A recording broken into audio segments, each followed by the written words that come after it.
అందరికీ వందనాలు. ఇవాళ ఒక మాట మీతో షేర్ చేసుకోవాలని మీ ముందుకు వచ్చాను.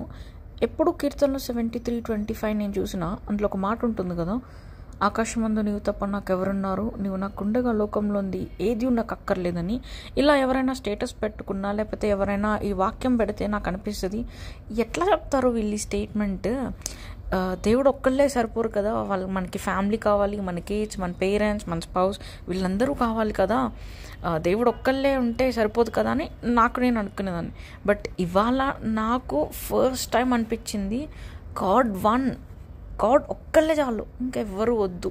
అందరూ పార్షియల్లీ లవ్ చేస్తారు, అందరూ సెల్ఫిష్గా లవ్ చేస్తారు. అది మదర్ కానీ స్పౌస్ కానీ మన నుండి బెనిఫిట్స్ వస్తేనే లవ్ చేస్తారు. మనకిచ్చిన మనం ఎందుకు లవ్ చేస్తాము?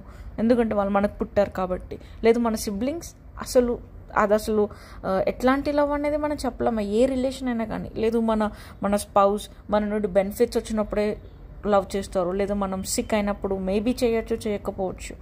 మన పరిస్థితులు ఎట్లా ఉన్నప్పటికీ దేవుడు మనల్ని నిరంతరం ఒక్కటే రీతిగా లవ్ చేస్తూ ఉంటారు. ఈ విషయం నాకు ఇవాళ పర్సనల్లీ అర్థమైంది. నేను చూస్తూ ఉండగా నాకు ఒక వాక్యం కనిపించింది ఇవాళ. అదేంటంటే, ఒకవేళ గాడ్ నేను బ్లెస్ చేయాలంటే నీ జీవితంలోనికి ఒక గాడ్లీ ఫ్రెండ్ని పంపిస్తానని. ఆ క్షణం నాకు అనిపించింది, నాకు ఏ ఫ్రెండ్ వద్దు, నాకు ఏ గాడ్లీ ఫ్రెండ్ వద్దు, నాకు కావాల్సిన దేవుడే నాకు ఫ్రెండ్కి కావాలి. ఎందుకంటే నేను ఇంకా పీపుల్ని బేర్ చేయలేను, దేవుడు మాత్రం నాకు ఫ్రెండ్గా ఉంటే చాలు అని అనిపించింది. అప్పుడు నాకు ఈ వాక్యం సింక్ అయింది. వన్ హ్యాపీయెస్ట్ థింగ్ ఏంటంటే, నేను కూడా దావీదుతో కంపేర్ చేసుకుంటున్నాను కాదు, కానీ దావీదు అంటారు కదా, దేవుడు నాకుంటే లోకంలో ఏది నాకు అక్కర్లేదని. ఈరోజు నేను కూడా అదే మాటను అనగలిగే కృపను దేవుడు నాకు ఇచ్చారు. అందుని బట్టి నేను ఎంతో దేవుణ్ణి స్తుతిస్తూ ఆరాధిస్తున్నాను. అండ్ అందరూ కూడా ఈ విషయాన్ని తెలుసుకొని దీనికి మన లైఫ్ని స్టిక్ చేసుకొని ఉండాలని ఆశిస్తున్నాను.